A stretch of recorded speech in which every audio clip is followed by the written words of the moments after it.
Hallelujah! Purihin ang Diyos na makapangyarihan sa lahat. Purihin ang ating Diyos, purihin ang Diyos, purihin ang Diyos. Siya po ang Diyos na karapat-dapat tumanggap ng papuri mula sa kanyang mga nilalang.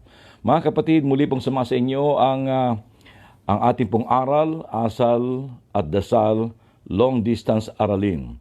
At ito po si Brother Rafi de los Reyes na inyong pong kapatid sa pananampalataya dito po sa bansang Israel, mga kapatid. At kung kayo po'y handa na, mga kapatid, sa Panginoong Jesucristo, handa na rin po tayo at tayo po ngayon ay makikinig sa atin pong pangbungad na awitin, mga kapatid, ng may kagalakan.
Praise God, hallelujah. Tunay nga po mga kapatid, sa piling ng ating pong Panginoon walang puwang ang kalungkutan, kundi pawang kagalakan sa piling ng ating pong dakilang Yahweh El Shaddai, mga kapatid ko.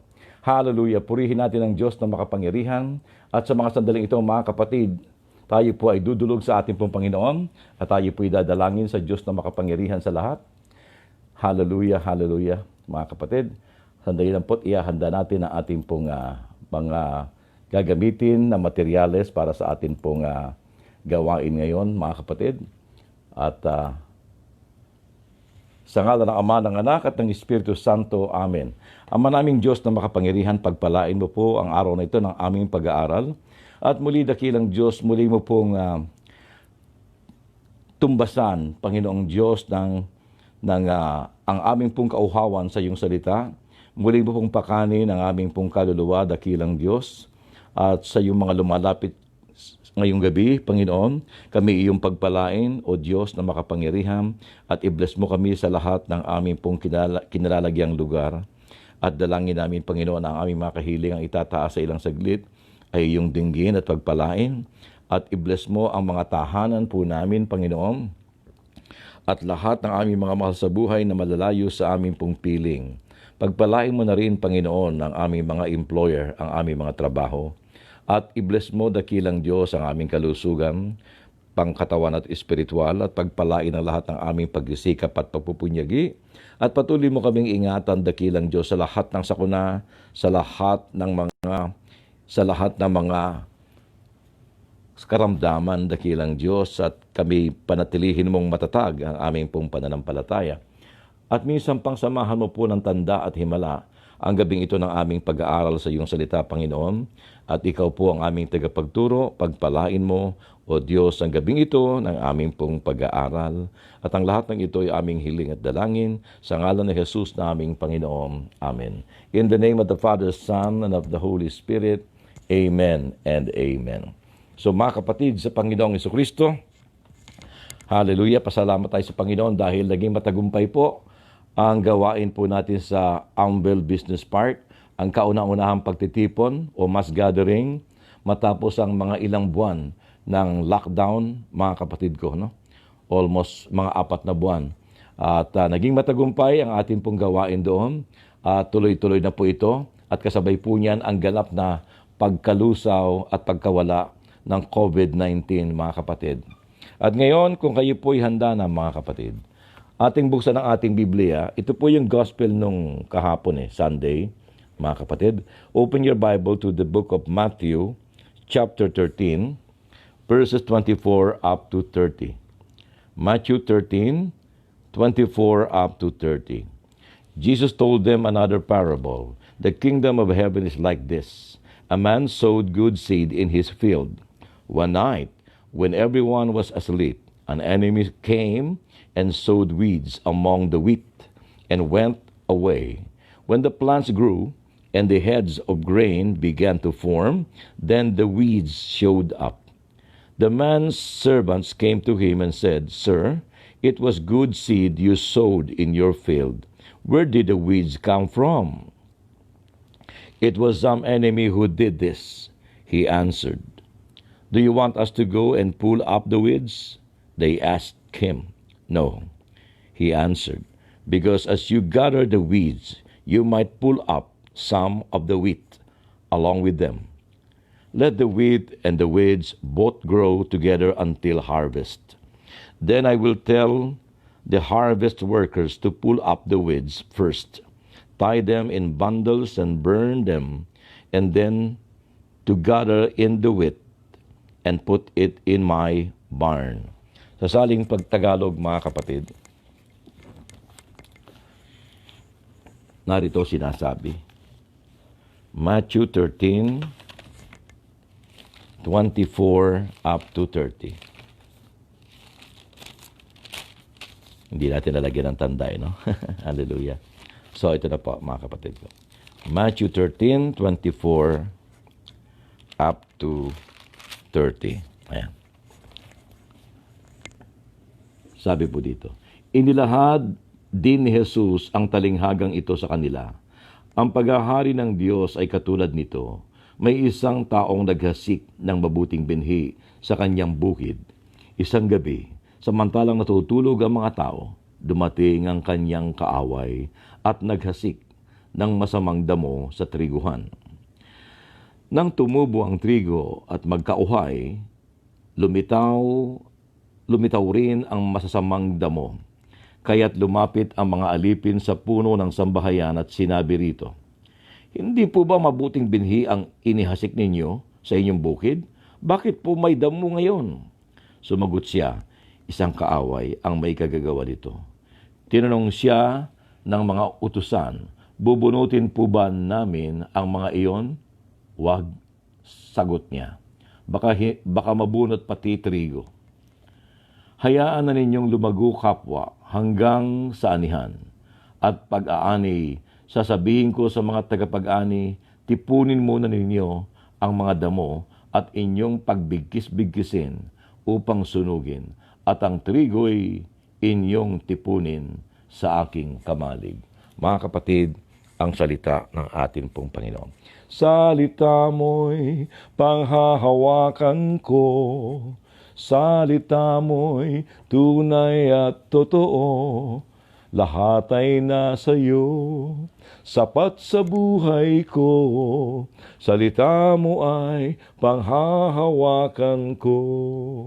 Salita mo'y panghahawakan ko. Salita mo'y tunay at totoo. Lahat ay nasa iyo, sapat sa buhay ko. Salita mo ay nanggagaling sa iyo. Amen. Hallelujah. So mga kapatid sa Panginoong Jesucristo, ang ating paksa ngayong gabi ay pinamagatang The Lessons from the Wheat and the Weeds. Ang aral tungkol sa trigo at saka sa damo, mga kapatid. Noong pong nakaraang Sabado, mga kapatid, ito pong Sabadong ito, yung ating first gathering, ang apat na letters na binigyan ng meaning ni Brother Mike ay B as in boy, Y, F, R. B, Y, F, R. Ang meaning po niyan ay build your faith on the rock. Building your faith on the rock, mga kapatid ko. Sapagkat kapag hindi humalalim ang pagkakabaon ng foundation ng ating pong pananampalataya, ito po'y madaling mabubuwal, mga kapatid, sa Panginoong Jesucristo.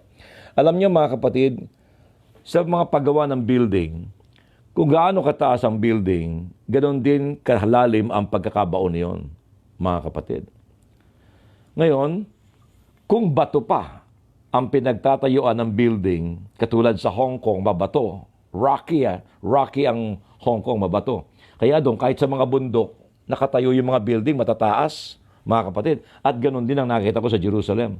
Sapagkat ang Jerusalem ay napakayama sa marmol, mga kapatid. Yung kanilang mga lupa dyan, mga bato rin. Kaya nakikita ko rin dyan sa Jerusalem na kahit sa bundok, may mga bahay na nakatayo o mga building na nakatayo sapagkat maganda yung foundation, bato, at bukod sa bato, mga kapatid ko, malalim pa yung pagkakabaon ng pundasyon, kaya matibay, mga kapatid. Kaya napakahalaga ngayon, mga kapatid ko, na yung ating pananampalataya ay merong strong and firm foundation. Para ano man ang mangyari, lumindol man ng pagsubok sa buhay, dumating man ang mga unos, ang mga dilubyo, ang mga tinatawag na storm surge ng buhay, yung mga daluyong ng buhay, mga kapatid ko, ay hindi mawa-wipe out, hindi guguho, at hindi babagsak ang ating pong pananampalataya. Sapagkat ito'y built on the rock, mga kapatid. Kaya nga ngayon, mga kapatid, napakahalaga na matatag tayo. Meron tayong matibay na sandigan at wala tayong ibang sandigan na matibay kundi si Kristo. Si Kristo ang sandigan, di magigiba. Si Kristo ang sandigan, di magigiba, kasing tatag ng kabundukan, di magigiba. Amen? Si Kristo ang sandigan, di magigiba. Mga kapatid, lagi nga nagbigbiro po ako eh. Sabi dito, yung mga damo, titipunin, bibigkisin, at pagkatapos susunugin, mga kapatid ko. No? Kaya nga ako nagbibiro. Meron po tayo ngayong MMQ. MMQ. Ano yung MMQ? Matira Matibay Quarantine. Survival of the fittest. Matira Matibay.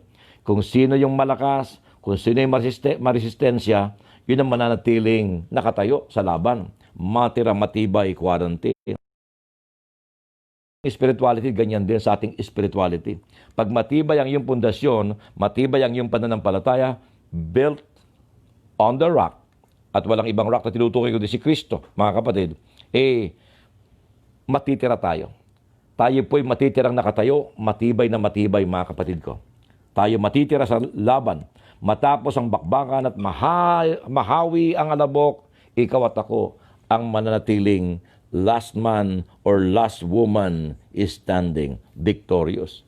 Pero kapag tayo po'y mahina yung ating pananampalataya at nadali tayo ng kaaway na naghahasik ng masamang binhi, meron naman pong tinatawag na kung merong MMQ, matira matibay quarantine, meron naman pong BBQ, barbecue, mga kapatid.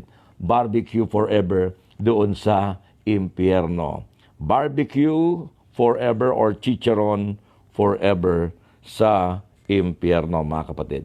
Kaya napakahalaga na tayo po'y merong matibay na sandigan, mga kapatid ko. Now, So mga kapatid sa Panginoong Jesucristo, kumusta ang ating spiritual standing? Kumusta yung ating spirituality? Is it firm and strong ang ating pananampalataya? Napakahalaga niya.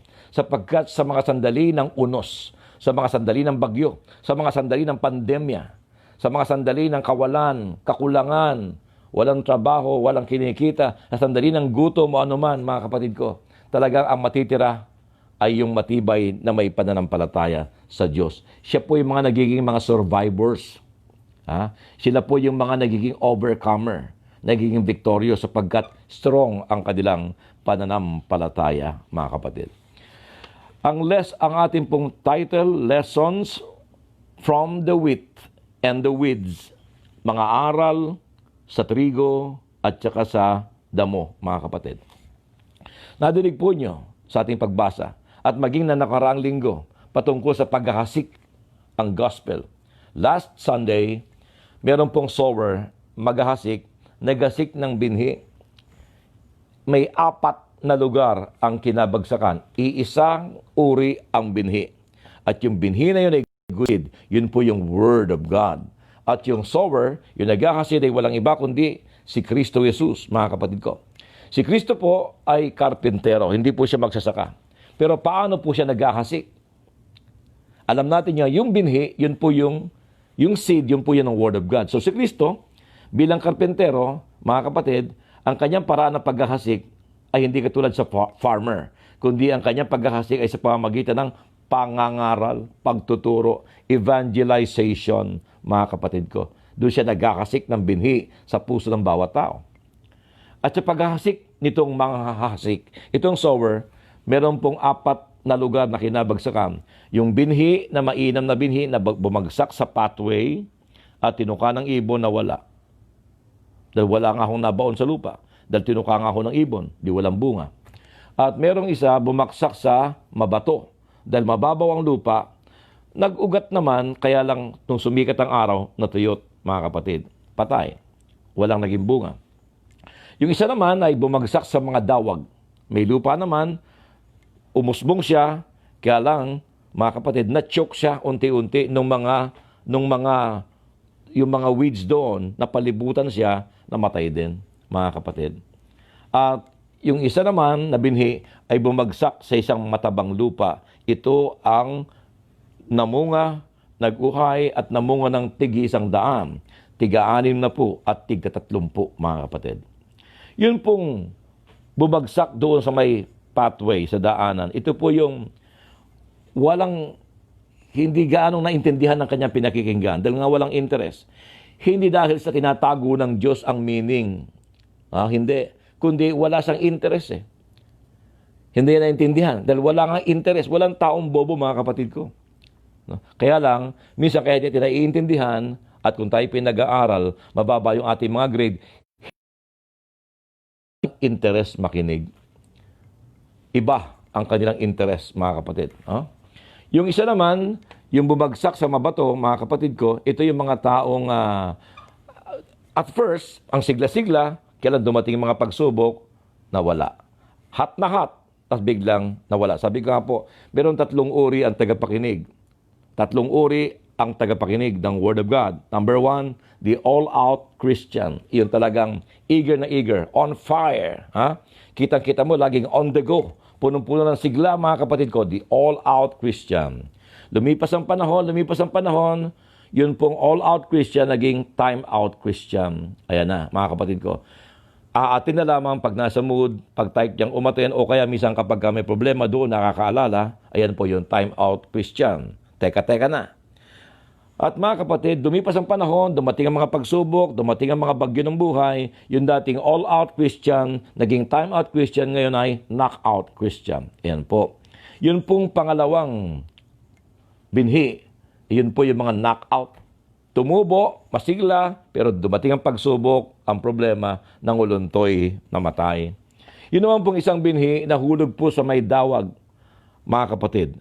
Umusbong naman, kailang later on, napuluputan ng mga damo. Ibig sabihin, ito yung mga taong masyadong napunta yung kanilang concern sa mga bagay-bagay sa mundong ito.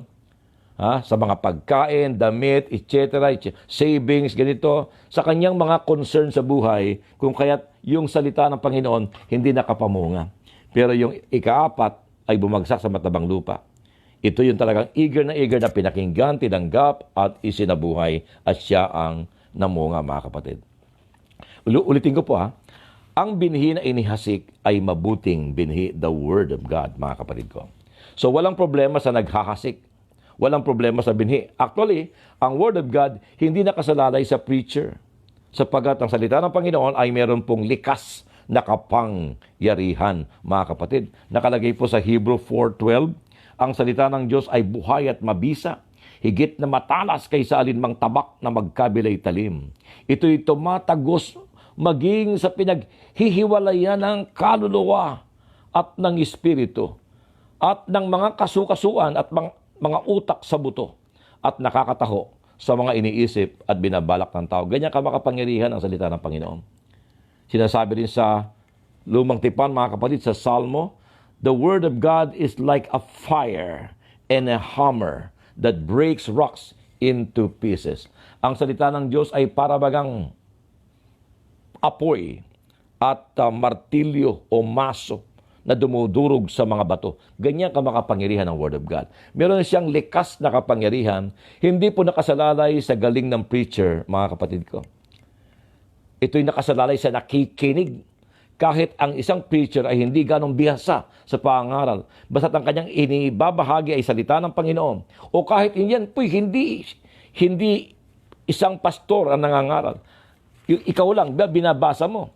Kung ikaw po ay receptive at may kauhawan sa salita ng Panginoon, mga kapatid ko, at iyo pong tatanggapin yon, may kapangyarihan po yun to change our hearts, to renew our mind, mga kapatid. Okay? So walang problema sa naghahasik at wala ring problema sa binhing bunga sapagkat, mga kapatid, hindi maganda yung lupa. Hindi maganda yung kinabagsakan. Ibig sabihin, hindi naging mabuti o hindi naging maayos yung nakikinig at tumatanggap, mga kapatid.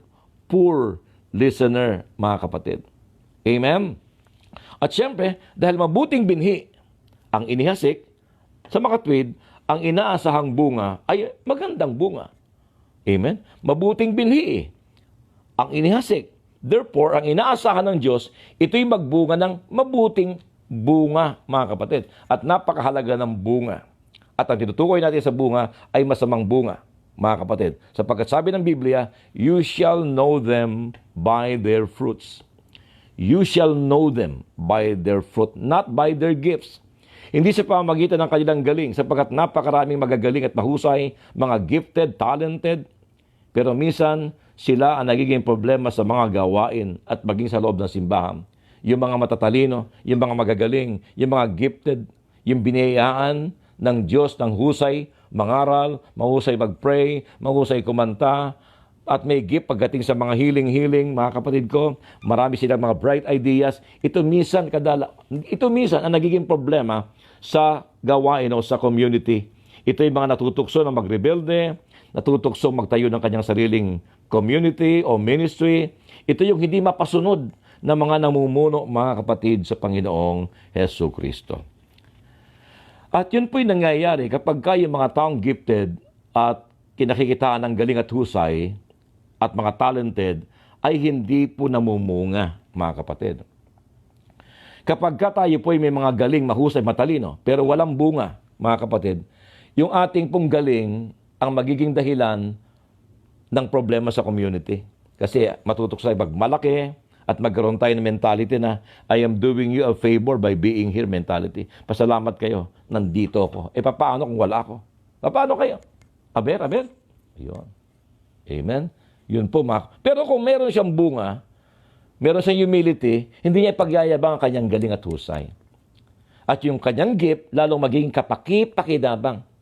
At kapag ang tao po ay may magandang pag-uugali, at nakikita sa kanya yung bunga ng Espiritu, yung fruit of the Spirit ay meron po siyang multiplying factors. May multiplying factor. Ibig sabihin, lalong titindi yung gift mo. Lalo kang magiging anointed sa iyong gift. Lalong tatalas yung gift mo sa healing, sa preaching, sa pagkanta, sa pag-worship, sa pagka-counseling. Kasi mabungang tao ka eh. Mababa ang loob mo eh. Mga kapatid. Kaya nga po, yung fruit at gift, nag-aano po yan, mga kapatid, kung nagbabalansi po yan. Ang taong hindi gaanong kinakikitaan ng gift, ng galing at husay, pero kapag makita mo naman na humble, mababa ang loob, mabait, kahit hindi siya kilala sa pagiging gifted, yung gift magmamanifest sa kanya. Gagamitin siya ng Panginoon. Kaya hindi pwedeng magmalaki sa gawain ng isang taong gifted at talented na mahusay siya. Kasi kung siya magmamalaki, di magiging na po siyang siya magiging sanhi ng kaguluhan, aalisin ka talaga ng Panginoon. Aalisin ka ng Panginoon, mga kapatid ko. Katulad nung mga damo, aalisin ng Panginoon later on. At ngayon, kaya mawala tayo sa community, ikaw at ako, na magaling nga, nagmamalaki naman, nagmamarunong, mayabang, paimportante, papalitan tayo ng mga taong simple, na hindi ganong kilala sa pagiging gifted, kaya lang napakababa ang loob, mabait, tahimik, na may bunga, at ito ngayon sa kanya magmamanifest yung gift that comes from the Holy Spirit para gamitin siya ng tao. Ayun mga kapatid, nakita po niya. Kaya, you shall know them by their fruit, not by their gift. Mga kapatid, tanyo si Lucifer. Siya po ang conductor ng choir sa heaven. Sabi sa Biblia, siya po ay second to God in power. Yung kanyang beauty, kakaiba siya sa lahat ng mga archangel. Pero siya po ay naging proud. Kaya pride ang naging dahilan kung kaya't ang isang archangel na nagngangalang Lucifer ay bumulusok mula sa langit, inihulog mula sa langit. At pride din ang naging dahilan upang si Eva at Adan ay palayasin din sa impyerno. Pride. Anong kabaliktaran ng pride? Anong kabaliktaran ng pride? Humility. Katulad ni Kristo. Humble and meek. Ang pagiging mapagpakumbaba at maamong tao, hindi po kahinaan yun. Yun po'y strength under control. Ang tawag po sa meekness at sa humility ay strength under control. Sapagkat ang magparaya, ang umunawa sa kapwa, ang magpasensya, ang magpatawad, ay hindi po yung kahinaan. Yan po yung magagawa lang ng mga taong strong, na may lakas na galing kay El Shaddai. Mga kapatid. Ang taong mahina, yung agad nag-react, pumapatol, gumaganti, yun. Yun po yung mahina. Hindi niya kayang kontrolin ang kanyang emosyon, ang kanyang galit. So, mahinang klaseng tao. Amen?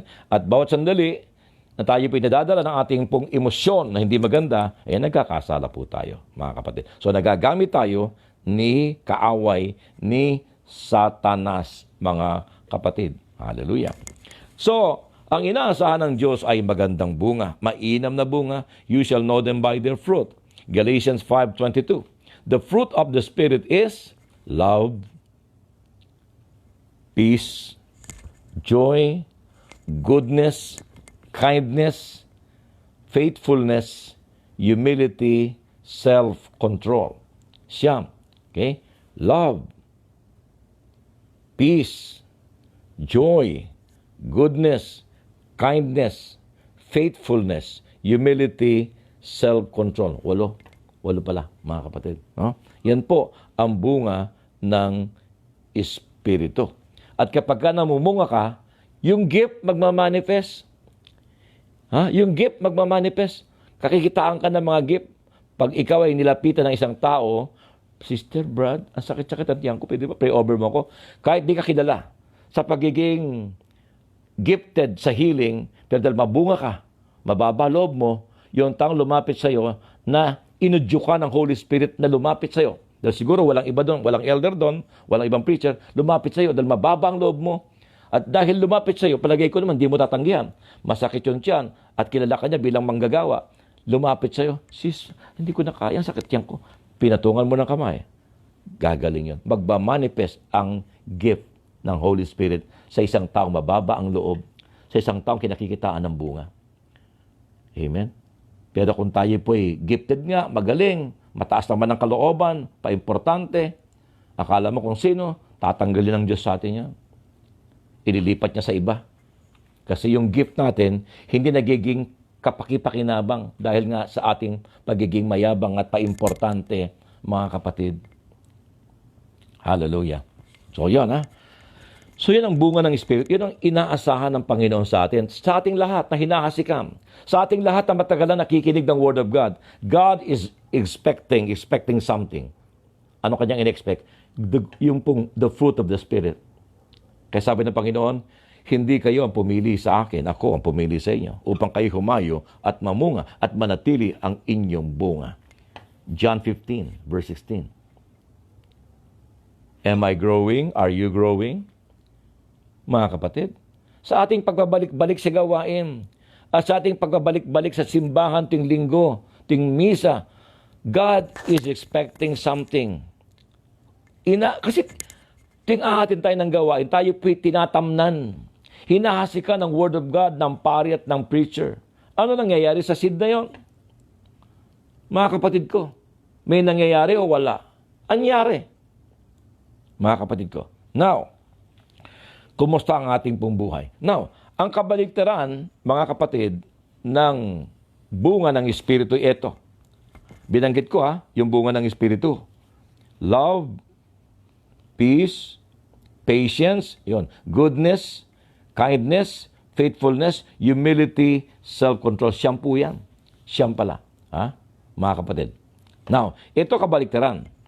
Sabi dito sa Galatians 5, verse 19 and following, hindi maikakaila ang mga gawa ng laman, pangangalunya, kanimari-marim na pamumuhay, kahalayan, pagsamba sa Diyos-Diyosan, pangkukulam, pagkapuot, pagkagalit, paninibugho, kasakiman, pagkakabahabahagi, pagkakakampi-kampi, pagkainggit, paglalasing, walang taros na pagsasaya, at iba pang tulad nito.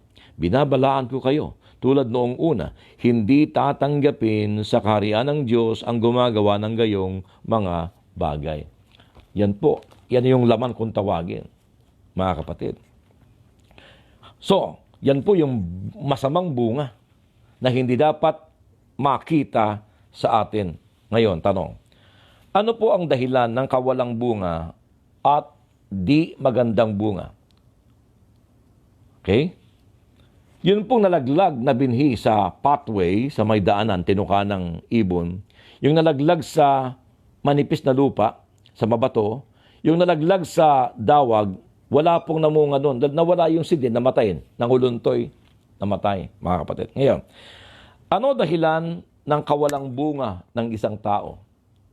Gayong siya'y laging nakakasikan sa kanyang pagpunta sa gawain at pag-isimba. At kung mamunga man, ano ang dahilan bakit hindi maganda ang nagiging bunga, mga kapatid? Ito po. Doon sa parable of the sower, last week, mga kapatid, yung pong parabola ng maghasik, hindi nakalagay doon, mga kapatid, kaya walang bunga sapagkat hindi tayo naging mainam at mabuting tagapakinig. Hindi tayo naging mainam na lupa. Hindi tayo naging matabang lupa. Ibig sabihin, mga kapatid, hindi tayo mainam at hindi po tayo mahusay na tagapakinig. Tayo po yung walang interes sa Word of God. Walang kauhawan sa Word of God. Pasok dito, labas doon. Pagkatapos ng gawain, tanungin mo, ano ang reading? Ano ang homily? Ang lesson? Ang ganda. Ano nga, share mo sa akin. Basta maganda. Walang natandaan. Wala siyang nabaon pa uwi. At dahil wala siyang nabaon pa uwi, walang naaalala, walang na-retain, wala siyang kakapitan para kanyang gamiting saligan sa kanyang pamumuhay na pwede niyang pagbatayan ng kanyang pamumuhay. Ayun ang dahilan. Bakit walang bunga, mga kapatid?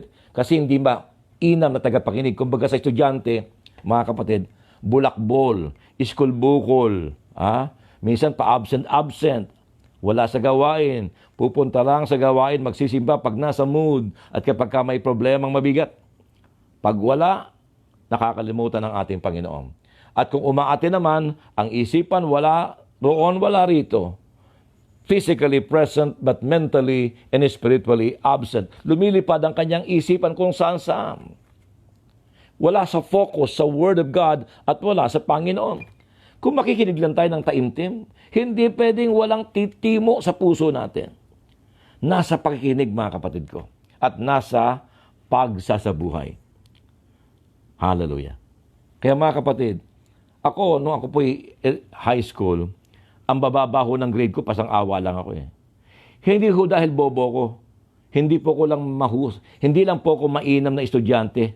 Wala po ko interest makinig. Puro kalokohan po ko sa eskwela.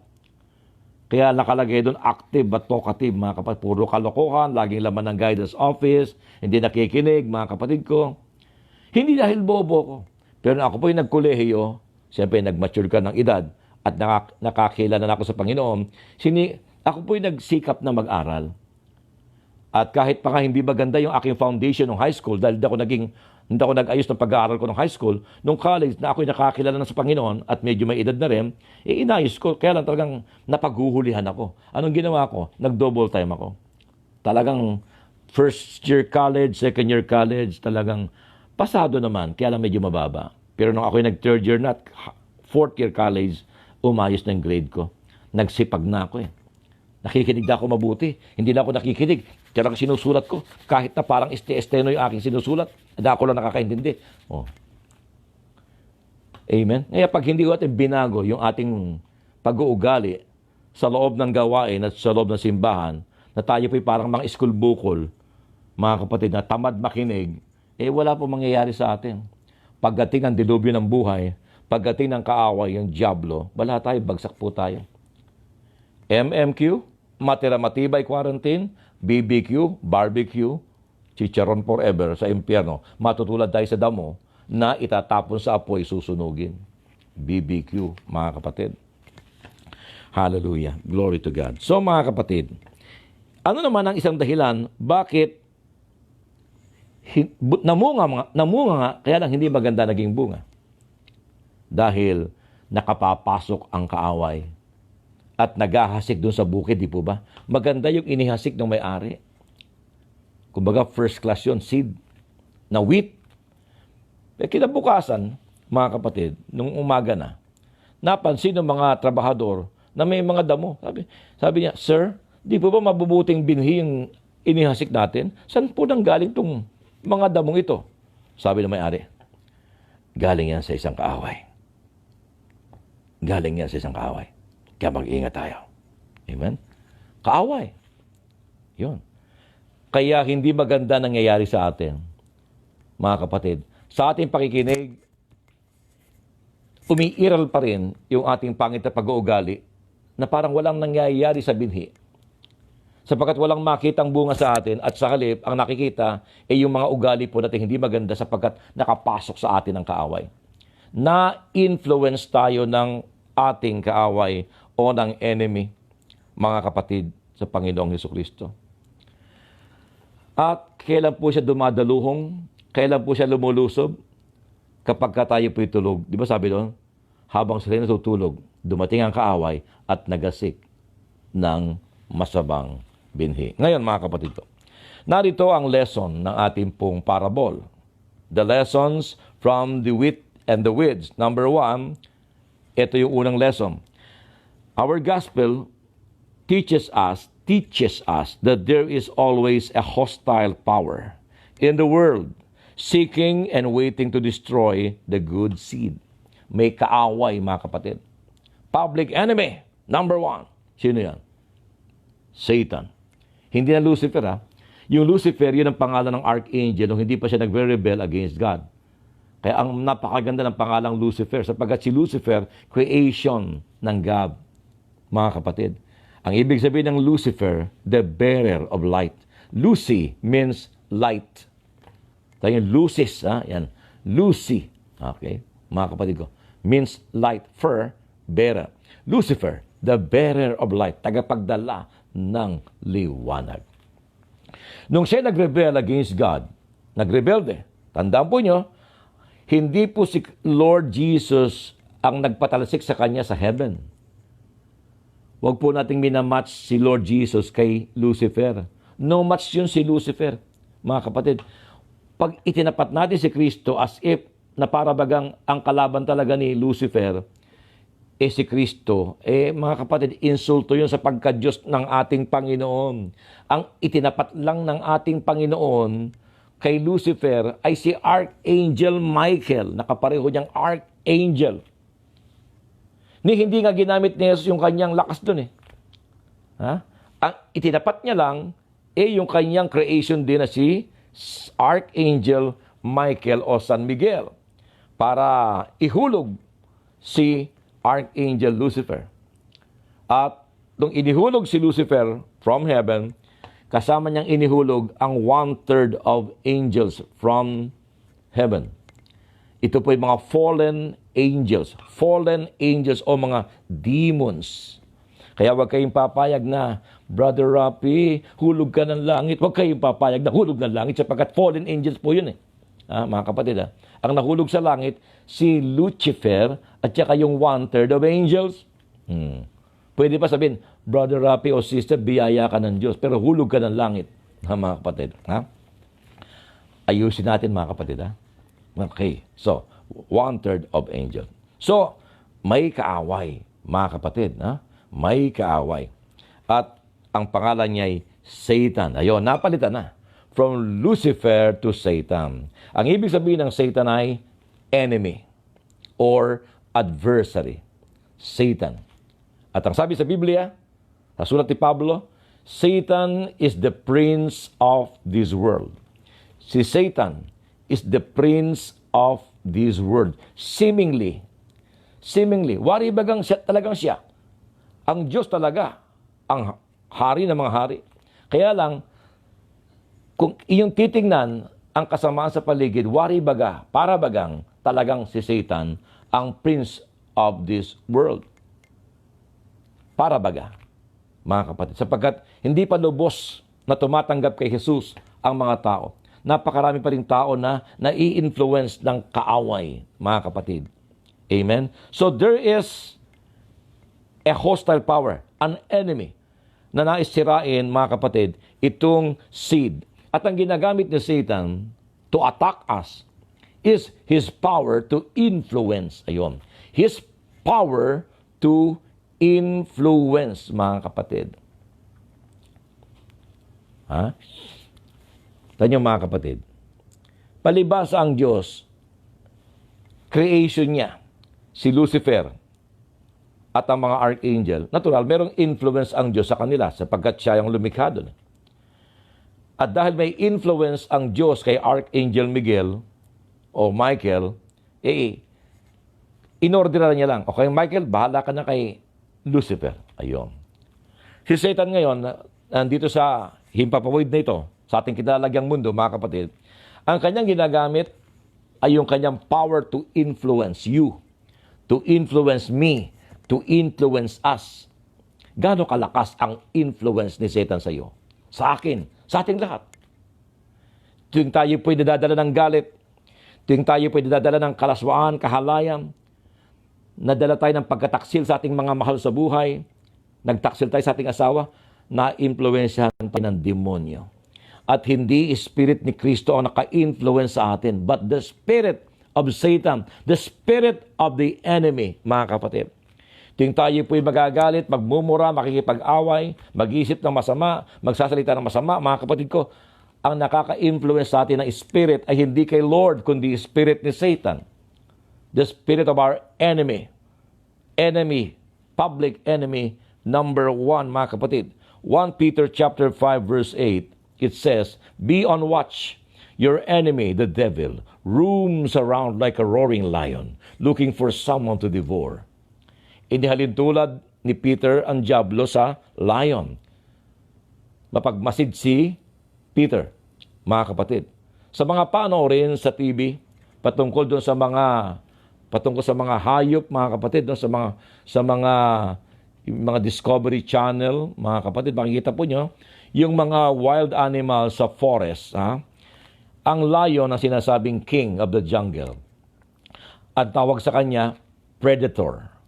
Kumakain siya ng karne ng mga hayop. Siya po kapag gutom at nais siyang manghunting ng kanyang makakain, hindi agad siya lumulusob o hindi niya agad hinahabol ang gusto niyang lapain. Pupunta muna siya sa isang lugar na medyo malayo-layo. Pagmamasdan niya mga nagkukumpulang hayop, kumbaga para sa may telescope, yung kanyang matang matalas, tinitingnan niya, sino sa mga nagkukumpulang hayop doon ang merong diferensya, ang medyo iika-ika at lalampa-lampa. Yun ang aking hahabulin para hindi ako ganong pagod. At pag nakita niya kung sino yung lalampa-lampa, pipila-pilan to at iika-ika, yun ang kanyang hahabulin. At agad-agad, walang ganong pagod, huli, lalapain na niya yun. Ganyan din ang demonyo. Bago dumaluhong, bago manlusob, bago niya lusubin ang kanyang lalapain, siya muna nagmamasid, roaming around like a roaring lion, looking for someone to devour. At ang kanyang hinahanap, ang kanyang tinitingnan ay kung sino sa atin ang iika-ika, lalampa-lampa, pipila-pilantod, iika-ikang Kristiyano. Sino yung mga iika-ika, lalampa-lampa, ng mga Kristiyano? Yung mga walang kagana-gana, walang kainit-init. Mga kapatid ko, hindi nagsisimba, hindi nagdarasal, hindi nagbibiblia, walang pananabik na makinig sa salita ng Panginoon. Pero sa mga ibang bagay, andun ang kanyang pananabik. Sa mga aliwan, sa mga kalayawan sa buhay, sa mga nagpapasarap sa katawan, andun ang kanyang atraksyon. Tungkol sa pera, tungkol sa mga nakapagpapasarap, at nakapagbibigay ng halina, ando doon ang kanyang gana. Doon siya interesadong makinig sa mga usapan na walang kabuluhan. Pagdating sa mga kwentuhan ng malaswa, naku, all ears. Kitang-kita ko rin sa klase, sa mga classroom noon. Interesado ang mga estudyante kapag pinagkukwentuhan bold. Yung mga tungkol sa sex, mga kapatid. Ando doon ang ating atensyon. Pero Word of God, kabanalan, pwede ba? Change the topic. Yan, kapatid. Yan ang mga iika-ika. Tapos, hindi makapagpatawad. Lagi nagagalit. Yan, mga kapatid, ang mga iika-ikang Kristiyano na gustong-gustong lapain ng diablo. At pag siya'y nilalapa na, inabutan na siya ng demonyo, magtatampo sa Diyos. Lord, nasaan ka nung kailangan kita? Ang dami niyang nakalagay sa Biblia, sa kawikaan, ipinapahamak ng tao ang kanyang sarili. Bandang huli kay Yahweh ang sisi. Amen? Tayo lumalayo sa Diyos eh. Tayo ang nagiging mailap sa Kanya. Hindi Diyos ang lumalayo sa atin. Tayo ang walang gana sa Kanya. Tayo lumalayo. Kaya inaani lang natin yung consequence ng ating mga disposition na mali at hindi tama. Pero bakit hindi natin subukin ang lumapit sa Diyos? Lumapit sa Kanya. At kapag tayo lumalapit sa Panginoon, lalapit din siya sa atin. Amen? At mag-meet tayo halfway. Sapagkat ang ating Diyos is the seeking Savior. Seeking Savior. Seeking Lord na nagparito to seek for the lost. Hindi siya nagparito para sa mga matuwid sapagkat walang isa na matuwid, kahit isa. Lahat ay nagkasala. All have sinned and fall short of the glory of God. Amen? At kapag lumapit tayo sa Panginoon, lalapit siya sa atin. At mag-meet po tayo. Tonging. Okay. Amen. At doon pa lamang, doon tayo magkakaroon ng karapatan, okay, to claim His divine protection upon us and upon all your loved ones. Doon tayo nagkakaroon ng karapatan, okay, to claim His divine provision, the supply, the unending supply, yung pong prosperity, At doon natin mayroon tayong karapatan to claim His divine guidance. Hindi niya tayo pababayaan. I-guide tayo ng Panginoon upang tayo po hindi mapariwara o mapahamak. God will guide us, giving us wisdom, mga kapatid. Pagpapalain ka niya sa lahat ng iyong papasukin sa negosyo mo, ituturo ng Diyos sa atin ang mabuti at mainam. Yun po yung makakamtan ng mga tapat sa Diyos, mga kapatid. So meron tayong kaaway. Kaya tayo pinag-iingat, mga kapatid, sa Panginoong Jesucristo. At ang ginagamit ng diablo ay his power to influence. I-influensya ang kanya, mga kapatid, na makapag-isip ng masama. At makita mo yung mga bagay na nakakaakit at malaswa.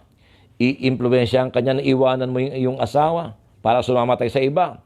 I-influensyahan tayo ng demonyo na gumawa ng masama, na matutong magnakaw, at i-influensyahan tayo ng demonyo para yung ating pong sama ng loob ay lalo pang lumubha hanggang sa ikaw ay makagawa ng isang krimen, mga kapatid ko. His power to influence. Hallelujah. Napakalakas ng influence ni Satan. Malakas ito sa mga taong walang foundation. Hindi malalim ang kanilang pagkakabaon ng kanilang pananampalataya. Pero kung tayo po'y meron pong firm foundation, yung ating pananampalataya, dumating man ang demonyo to influence you, mapagtatagumpayan po natin. Because the Bible says, resist the devil and he will run away from you. Resist the devil and he will run away from you. Labanan mo, diablo, at lalayo siya sa'yo. At sinabi ng Biblia rin, do not gratify the desires of the flesh. Let the Spirit direct your lives and do not gratify the desires of the flesh. Kaya po yan. Hindi po yan imposible. Kaya yan ng taong may matibay at malalim na pundasyon sa kanyang Panginoon, ang kanyang pananampalataya. Sapagkat ang lakas na gagamitin niya to overcome all these bad influences ay hindi lakas na galing sa kanya, kundi lakas na galing sa Diyos. Anong sabi niya kay Paul na dumadaing-daing? My grace is sufficient for you, Paul. Sabi ni Pablo, for when I am weak, then I am strong. Kung kailan ako mahina, doon ako malakas. Sapagkat ang gumagana na sa gitna ng kanyang kahinaan, yung power from on high, yung kapangyarihan galing sa may kapal, sa Diyos na makapangyarihan. Hindi mo sariling lakas yun. Yun ay galing sa Diyos. Tulong, ayuda na nanggagaling sa ating pong Panginoon. Kaya mga kapatid ko, knowing that we have our enemy who is seeking to destroy the seed sa ating buhay. Kaya pinag-iingat tayo ni Peter. 1 Peter 5 verse 8, be on watch. Huwag tutulog-tulog. Huwag iika-ika. Huwag lalampa-lampa. Be on watch. Be vigilant. How? Yun, prayer. Prayer, prayer. Pray without ceasing. For this is the will of God. Pray. Bible devotion. Go to church. Go to fellowship. Yan ang mga paraan, mga kapatid ko. Sinishare ko lang sa inyo dahil ako po, isang taong makamundo, mahalay, makalaman, mahina po, mahina. Pero narito ako. Matapos kong daan yung mga buhay na ganyan for 38 years, narito ako, mga kapatid. Buong-buo pa rin. Maraming ups and down, pero ito yung aking napagtagumpayan. Sapagkat ang lakas ay hindi akin. Galing na sa Panginoon. Na nakukuha ko sapagkat ako'y nananatili sa vine, sa gawain, mga kapatid ko. Huwag kayong lalayo. Pag ikaw ay mag-isa ka na, wala ka ng superior, delikado ka. Pwede kang ma-deceive ng demonyo. Magaling ka na, kayang-kaya mo nang pantayan si Brother Mike. Ha? Kayang-kaya mo na, you're gifted, mahusay ka. Pag wala kang superior, pati pag nagkamali ka, nagkasala ka, wala magkokorek sa'yo, delikado yan, mga kapatid ko. Kinakailangan meron tayo superior, mga kapatid, na siyang gagabay sa'yo. Magkokorek sa'yo, mga kapatid. Dahil kung wala, dangerous. Ha? No man is an island. Beware of a lone prophet. Mag-ingat sa isang propetang wala siyang superior, mga kapatid ko. Sapagkat, pag wala tayong superior, ang demonyo papasok. Siya ang magdideceive sa atin, mga kapatid ko. Hallelujah. And it takes humility na magpasakop. It takes humility na tanggapin natin na meron tayong Brother Mike na namumuno sa atin. It takes humility na meron tayong Brother Ray na ginagamit ni Brother Mike para mamuno sa atin. It takes humility na magpasakop ka sa mga elder. It takes humility. Mga kapatid ko. Hallelujah. Ang akin pong sinasabi, base sa mga experience, nanggaling na po kami dyan. Kaya kung pakikinggan po natin ang mga binabahagi namin sa inyo, ito'y magiging shortcut para hindi po tayo malugmok at bandang huli magsisi, mga kapatid. Dahil sa ating pagiging mga mapusok, mga kapatid. Amen? So, at ito ngayon, knowing na meron tayong kaaway, that's why the Bible says in Ephesians chapter 6 verse 10, it says, mga kapatid ko, Ephesians chapter 6 verse 10, sabi doon mga kapatid ko, Ephesians chapter 6 verse 10, magpakatibay kayo sa pamamagitan ng inyong pakikipag-isa sa Panginoon. Magpakatibay. Paano tayo magpapakatibay? How do we become strong and firm? Sa pamamagitan ng ating pakikipag-isa sa Panginoon at sa tulong ng dakilang kapangyarihan niya. At ito pa sabi ng Panginoon, ng Efeso chapter 6 verse 11, isuot ninyo ang baluting kaloob ng Diyos upang mapaglabanan ninyo ang mga lalang ng diablo. Where? God's armor, yung baluti ng kaloob ng Diyos, mga kapatid ko. Where? God's armor. Hallelujah. At ano-ano itong armor of God, mga kapatid. Sapagkat sabi sa Ephesians chapter 6:13, isuot ninyo ang baluting mula sa Diyos. Sa gayon, makatatagal kayo sa pakikipaglaban pagdating ng masamang araw na iyon.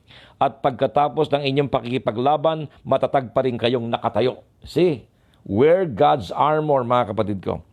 Ephesians chapter 6 verse 12, we are not fighting against any human beings. Ang ating kalaban ay ito, ang mga pinuno, mga may kapangyarihan, mga tagapamahala ng kadiliwang namamayani sa sanlibutan ito, ang mga hukbong espiritual ng kasamaan sa himpapawid. Mga kapatid ko, ang ating kalaban hindi tao, hindi flesh and blood, kundi spiritual forces in the heavenly world, the cosmic power of this dark age.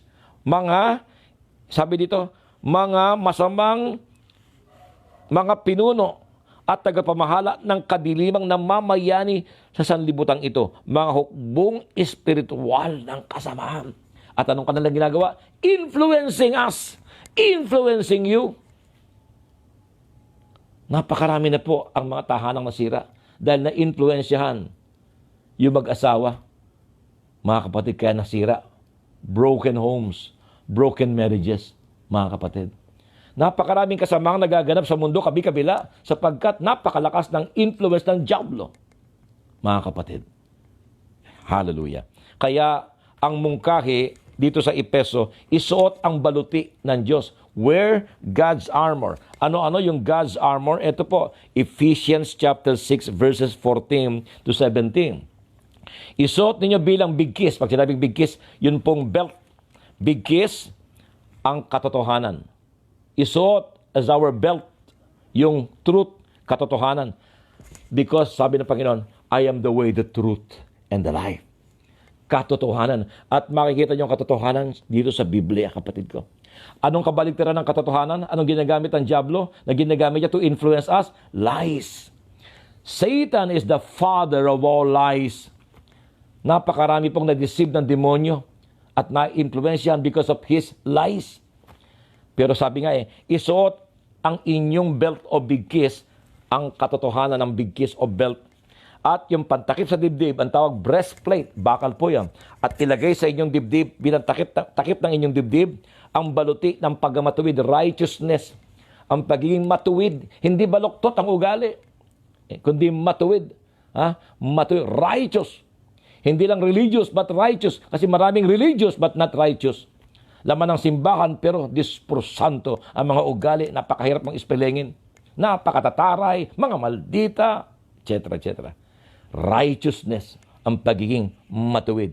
Isuot ninyo bilang safety shoes o pangyapak, ang pagiging handa sa pangangaral ng mabuting balita ng pakikipagkasundo sa Diyos.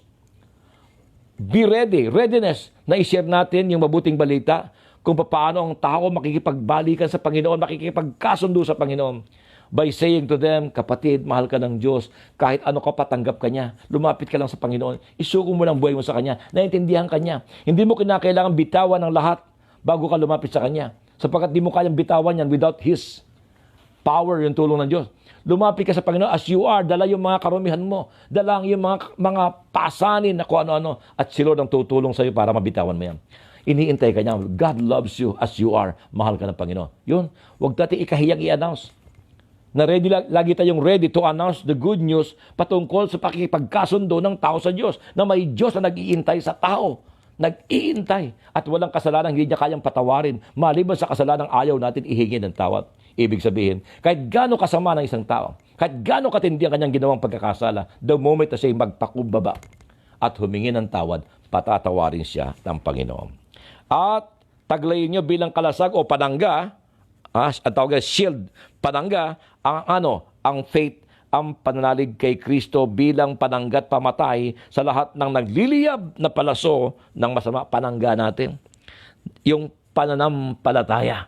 Dapat matatag ang ating pananampalataya. Dapat ang ating pananampalataya mayroon pong foundation. At paano yon?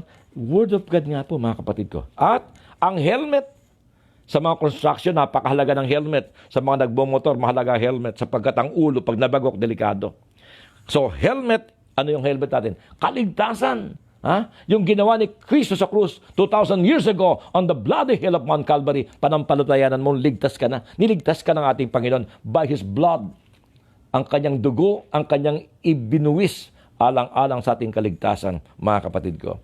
At panghuli, taglayin ang tabak, ang salita ng Diyos. Na sinasabi sa Hebrew 4 verse 12, ang salita ng Diyos ay buhay at mabisa, higit na matalas kaysa alinmang tabak na magkabilay talim. Ito'y tumatagos maging sa pinaghihiwalayan ng kaluluwa at ng espiritu at ng mga kasukasuan at ng mga utak sa buto at nakakataho ng mga iniisip at binabalak ng tao. Ganyan ka-powerful ang Word of God. Amen, mga kapatid. At lahat ng binanggit ko na nauna, lahat ng yun ay pangdepensa. Yung pong bigkis, yung breastplate, yung pantakip sa dibdib, yung shoes na matigas, at yung padangga, at yung helmet, pangdepensa. Ang salita ng Diyos, ang tabak, ito yung pang-umpensa, panglabang kay Satan. At ito ginamit ni Kristo kay Satan, Satanas, nasusulat. Nasusulat, hindi lang sa tinapay nabubuhay ang tao, kundi sa mga salitang namumula sa labi ng Panginoon. Satan, nasusulat, wag mong tuksoy lang yung Diyos. Word of God. Pag wala tayong alam sa Word of God, tamad tayo, wala tayong kasabikan sa Word of God, kung ano-ano ang ating pong kinauhumalingan dyan, mga kapatid, wala, mahina po tayo. Pagdating ng COVID, pagdating ng mga pagsubok, pagdating ng problema sa Pilipinas, sa ating pamilya, bagsak ka. Nag-uumiyak, nagulupasay, tapos magkatampo sa Panginoon, Lord, nasaan ka nga? Ipinapahamak ng tao ang kanyang buhay, bandang huli, kay Yahweh ang sisi. Hallelujah. Number 2, lesson. Our gospel for today teaches us how hard it is to distinguish between those who are in the kingdom and those who are not. Hindi ho madaling madistingge hanggat wala pa yung proper time. Hindi madaling makilala yung trigo at saka yung damo. Kaya sabi ng mga alagad nung may-ari ng field, nung pong farm, sir, bunutin na po namin yung damo. Huwag muna. Bunot kayo ng bunot kung kayo bunutin ko dyan. Masyado kayo mapusok, tumigil-tigil muna kayo. Masyado kayo judgmental. Kaya. Huwag nyo munang bunutin. Kasi pag binunot nyo yung damo, akala nyo yung damo, pati yung trigo mabubunot nyo sapagkat pag wala pa yung tamang panahon ng pag-aani, yung trigo at yung damo magkapareho at magkahawig na mahawig. So do not be tempted to think. Mas nakakalamang tayo sa ating mga kasama at katabi. Huwag tayo mag-isip at matukso mag-isip na, kung ikukumpara naman dito, mas mabuti-buti naman ako. Never, never. Yan po ay kataasan ng kalooban. Bantakin mo, dinadown mo yon. Pag iyong minaliit yung iyong kapwa-tao, yun po yung sandali na itinataas mo yung sarili mo. At doon pa naman galit ang Panginoon. Ibinabagsak ang nagpapakataas at itataas ang nagpapakababa. Ang kayabangan ng kapadaluan ay very disgusting sa Diyos. Mga kapatid, kinasusok naman ng Diyos ang kataasan ng loob. Kaya ibabagsak nagpapakataas At itataas nagpapakababa. Kaya mga kapatid, hindi po kita sa gawain tayo, hindi po kita palasimba, hindi po kita worker tayo, mga kapatid ko, ay minamaliit natin yung iba at ikumpara natin ating sarili. Kung ikukumpara ako, wag. Dahil hanggat wala pa yung tamang panahon ng pag-aani, magkapareho lang tayo. Ang akala ba natin nakakahigit tayo sa kanila? Hindi. Because each of us, in general, is a mixture of good and bad. Walang tao na puro kabutihan lang. At wala rin tao na puro kasamaan. Lahat ng tao ay mixture ng trigo at ng damo. Is a mixture of good and bad. Maging si Pablo umamin. Si Pablo po ay Pariseo. Mga kapatid, estudyante ni Gamaliel. Yun ang rabay niya. Anong sabi ng Pablo? Na mayroon pong malalim na kaalaman sa kasulatan. Sabi niya, alam ko mabuti, alam ko masama. So, hindi siya ignorant. Gusto kong gawin ng mabuti, ngunit hindi ko magawa. So, hindi lamang siya knowledgeable, na alam niya mabuti at masama. Meron pa siyang desire to do what is good and to avoid what is evil. Sabi niya, alam ko mabuti, alam ko masama. Gusto kong gawin ng mabuti, ngunit hindi ko magawa. Sa mga sandali na aking ninanasa na gawin ng mabuti, ay yaong bagay na kinasusuklaman ko ang nagagawa ko. Kahabag-habag ang kalagayan ko. Sino ang magpapalaya sa akin sa katawang ito na unti-unti nagbubulid sa akin sa kapahamakan at kamatayan? Larawan siya ng kawalang pag-asa o disappointment, pero bandang huli, nakasilip siya ng kasagutan, si Kristo Jesus. At yun, tama siya. Kaya ang Pablong ito na napakahina. Ang Pablong ito na kaya niya lang maghangad, pero di niya magawa. Bandang huli ay nagsabi siya, Galatians chapter 2, verse 20. It is no longer I who live, but it is Christ who lives in me. Okay? Hindi na ako nabubuhay, kundi si Kristo na ang nabubuhay sa akin. Si Kristo at ako'y isa na ngayon. Hallelujah. Amen? Kaya kapatid, huwag tayo magyayabang. Ha? Huwag tayo magyayabang. Kaya sabi ng Panginoon, at ito pa kagandahan mga kapatid ko, the gospel teaches us not to be quick with our judgment. Don't judge. Huwag tayong RJ. Huwag tayong RJ. Hindi po rock and roll to ha. Pag sinabing RJ, rush judging. Yun tayo may galing meron tayo, mabilis tayo maghusga. Punong-puno tayo ng prejudices. Ikinakaho natin ng isang tao. Adik yan Wala nang pag-asa yan. Manyakis yan Ha? Kerengking yan Magnanakaw yan Babaero yan Gina-judge natin, mga kapatid ko. Nakakahuna yung tao. Na-judge na natin yung tao, mga kapatid ko. Wag. Ang Diyos hindi ganon. Siya ay very patient, giving us space to grow. Kaya sabi ng Panginoon, huwag niyo munang bunutin. Huwag kayong bunot ng bunot. Bigyan natin ng pagkakataon. Kasi madadama yung mga trigo pag wala pa sa tamang panahon. Kasi magkamukha pa lang yan. Amen? God is giving us space to grow. Oo, ang damo, sa larangan ng pagtatanim, ang damo, wala nang pag-asang maging trigo. Pero sa spirituality, mga kapatid, ang tipo yatang masamang damo ay pwede pong maging maayos at maging banal na tao. Example, Paul. Masamang damo si Paul. Ako, masamang damo ako, mga kapatid ko. Kayo rin, masamang damo. Pero nagbago tayo. Because of God's grace, tulong ng Panginoon. May pag-asa. Amen, mga kapatid ko. At isa pa, mga kapatid ko. The gospel teaches us that judgment does come in the end. Talagang may judgment day. At sabi nga, nalalapit na tayo diyan sa panahon yan. Itong ating pong panahon ngayon, ayan na, kitang-kita na mga signs of the times, mga kapatid ko. Amen? At talagang mayroong judgment, mga kapatid. Okay, now, sa judgment day, ang dala ng Panginoon, ang kanyang dala as a judge ay reward and punishment. Sa lahat na naging tapat sa Panginoon, naging tapat, at may matibay na pundasyon sa Panginoon at naging tapat, we will be rewarded, gantimpala. Ngunit sa mga hindi naging tapat sa Panginoon, we will be punished, mga kapatid ko. At sabi ko nga, BBQ, barbecue, susunugin tayo katulad nung damo, mga kapatid ko. At ang gagamitin ng Panginoon na standard to judge us guilty or not guilty ay ang the two love commands. Love the Lord your God above all else and love your neighbor. Mahal mo ba ang Diyos? Kung mahal mo, Panginoon, mahal mo ba yung mga taong umaaway sa'yo? Mahal mo ba yung mga taong gumagawa sila masama? Dahil ang standard ng Panginoon at palatandaan, kung talagang tunay natin siyang mahal, ayon sa kanyang standard na inilalapat sa atin ay kung mahal mo ang iyong kapwa-tao. At pag sinabing mahal, pagmamahal sa kapwa-tao, ay hindi lamang po ito yung mahal mo dahil mahal ka nila. Kundi ang pag-ibig na ito sa kapwa-tao na tinuturo ng Panginoon ay pag-ibig na walang boundaries. Kundi pag-ibig na sakop ang lahat, pati kaaway at umaaway sa kanya, mahal niya. Pati yung mga taong gumagawa sa kanya na masama ay minamahal niya. Ito ang uri ng pag-ibig ng Diyos sa atin, kapatid. Yan ang gagamitin ng Panginoon na sukatan to judge us guilty or not guilty. Kung tayo po'y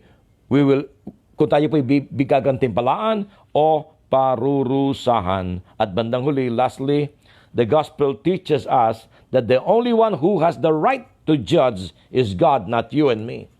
Judge not, that you may not be judged. Sa batas, mga kapatid ko, nag-judge ang ating panghusgado doon sa mga taong naakusahan. Kung sila guilty, sila po'y i-judge at parurusahan, mga kapatid. Ngunit yung judgment na inilapat sa kanila, judgment sa kanilang masamang ginawa na pinagbabayaran po nila. Pero yung kanilang personality at pagkatao, hindi po yun ginajudge. Kaya po yung pagpapataw ng judgment sa mga taong gumawa ng krimen, hindi po yun against the law o against the Bible.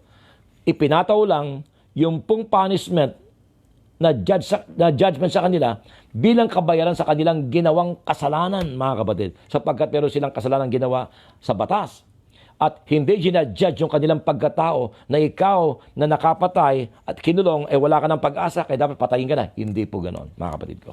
Because God is patient, giving us always space to grow because God loves you and He loves me. God loves us all, mga kapatid. Let us pray. Hallelujah. Glory, glory to God. Makapangyarihang Diyos, sa mga sandali pong ito, Panginoon, habang iniaayos namin, O Diyos, ang aming sarili sa iyong harapan, Panginoon, we humbly ask, O God, your Holy Spirit, na ngayong gabi, Panginoon, ay kumilos ng may kalakasan sa aming lahat. At muli po kayo magparamdam, Panginoon, na ikaw ang Diyos na narito, Panginoon. Just close your eyes, mga kapatid. Ipikit mo ang iyong mga mata at damhin mo ang awiting ito habang nakapikit ang iyong mga mata, mga kapatid ko. Be alone with God right now. Be alone with the Lord. Hallelujah. Glory to God.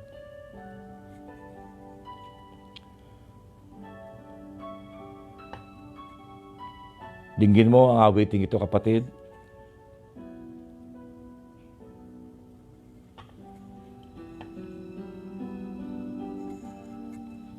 May nagmamahal sa atin.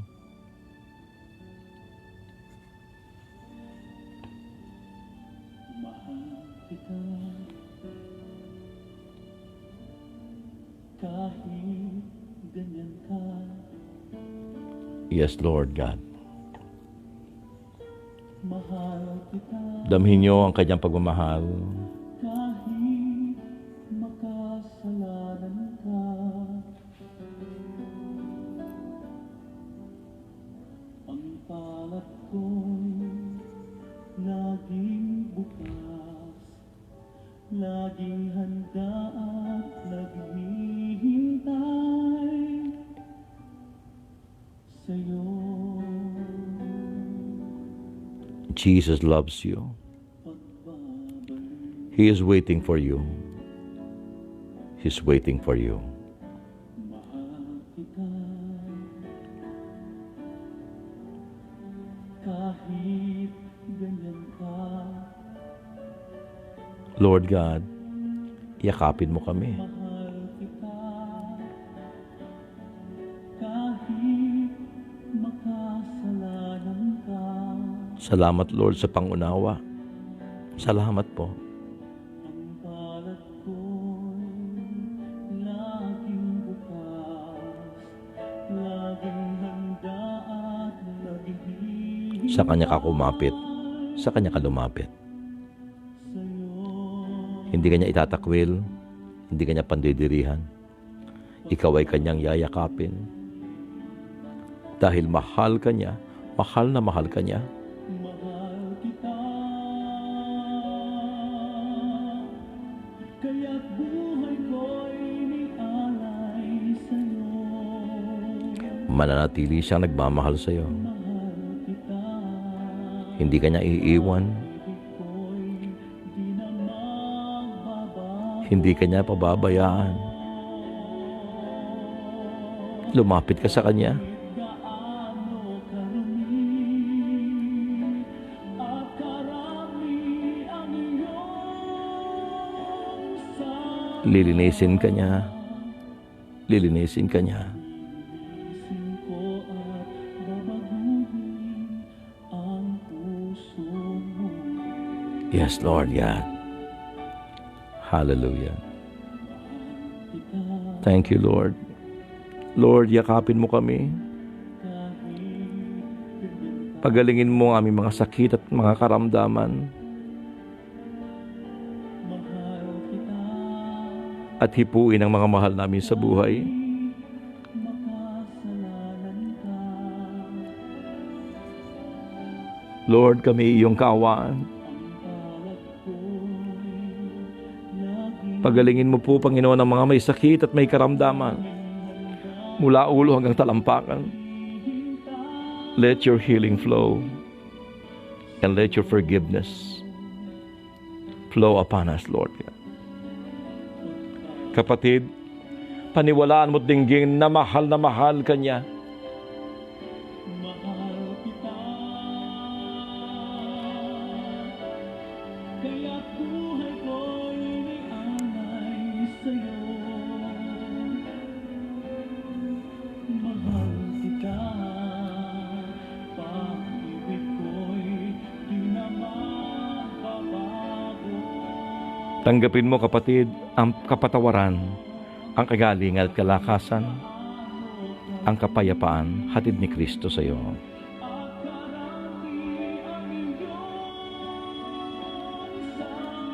Receive your healing.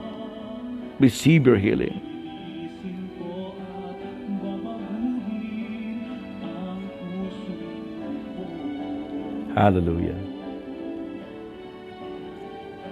Mahal kita, Yes, Lord. Thank you so much. kaya't buhay ko'y nialay sa'yo. May Jesus na sa iyo'y nag-alay ng buhay, na nagmamahal sa iyo.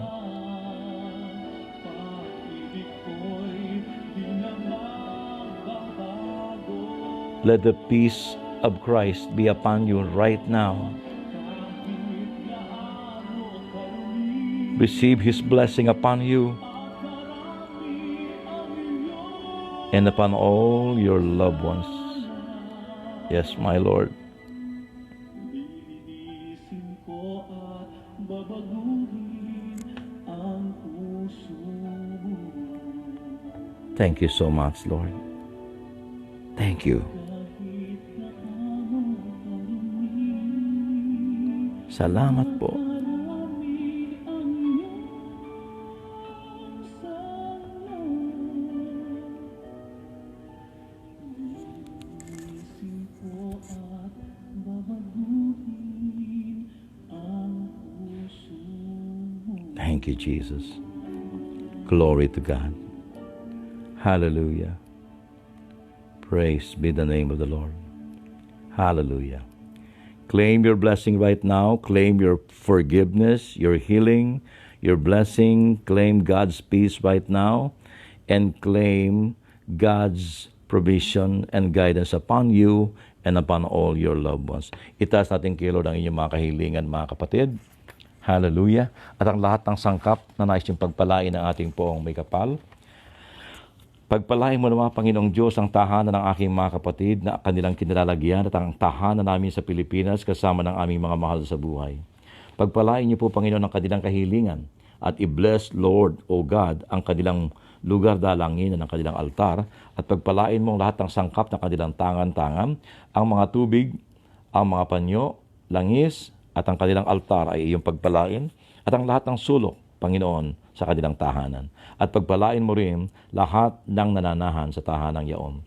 Itinatas namin sa iyo, Panginoon, ang aming minamahal na kapatid, Brother Gomer Velarde, Gillian Javier at Blas Romanillos, Brother Tony and Neng Dizon at kanilang apot anak, Rosemary Aranton, at ganoon din si Mark Joseph Pagulayan, si Brother Vika Bigting, Nati Banayaw, sa kanyang recovery, Fayam Eden Children, John Esteban Almonte, Carolina Aldaba, Arnold Mandia, Gael Camanya Mandia, Bezelisa Vergara Santos, Dennis Baluyot, Sister Weng Baluyot, at ganoon din si Margie Espiritu, Ray Balibat, Cesar de la Cruz, at ganoon din si Reggie and Malu Fajarda and Children, Judy Eusebio, at dalangin namin na siya ipagpalain mo at ang kanyang mga anak sa Pilipinas sa iyong pagpalain. At ganoon din si Brother Ike and Mary Ann Corpus, Nanay Benedicta Villanueva, Judith Kosovsky, at ang nalalapit na operation ni Sister Polo, maging matagumpay ang kanyang operation, maging daan ito upang humaba pa ang kanyang buhay, at ang kakailanganin ng mga na halaga, kayo po Panginoon na siyang mag-supply, at ganoon din dakilang Diyos si Yolanda Bonales, at ang operation din ni Sister Cecil Baltasar, at ganoon din si Karen Clen at Cienza Castor, at ang kanyang brother husband, Ruel Ruiz Castor, at pagkalooban mo na sila ng supling.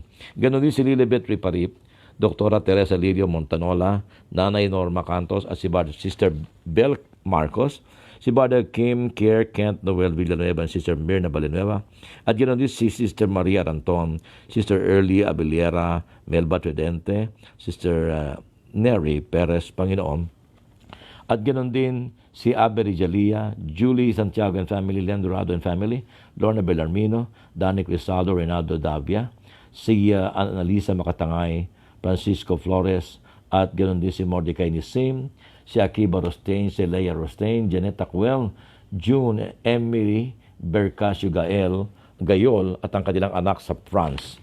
At ganoon din si Jennifer Kimbo, Rose Macalintal, Ramon Macalintal, Eduardo Rodriguez, Adoracion Agno, Ronaldo Casabuena, si Joy Mark Elera Edilio, Luz Elera, at si J.R. Mariano, Jeffrey Mariano, at si Brother Bobby and Cindy Bernardes, at si Brother Ed Ballesteros, at ganoon din si Sister Tess Velarde, dyan sa Hong Kong, Rowena Marcelino, at ganoon din si Evelyn Bartolome, Juanita Zeroso de Guzman, Romeo Centeno, Alfredo Palejo, Michael Palejo, Leandro Masilungam, Eden Natibiday, Lord Jean Saludo, Candelaria Tridente, Bernardo Tridente, si Roy Pagtilian, Jesus Tandok, Angie Saldua, at ganoon din si Estelita Imus, Sheila Makatangay and family, at ang kanyang mga mahal sa buhay, at ganoon din si Cynthia Daguhoy, Edgardo Pascual and Sharina,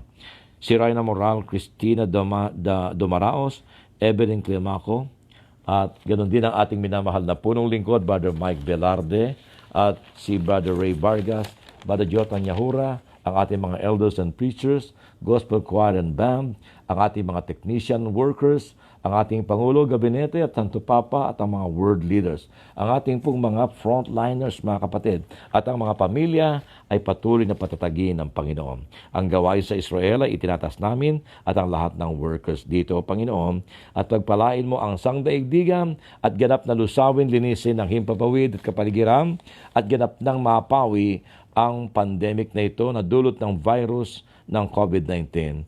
This we ask in the name of Jesus Christ our Lord. Amen. In the name of the Father, Son, and of the Holy Spirit. Amen. Huwag po tayong magsawang mag-aral. Brother Rafi de los Reyes, naway meron po kayong napulot at nabaon sa ngalan po ni Jesus. Amen. God bless you po.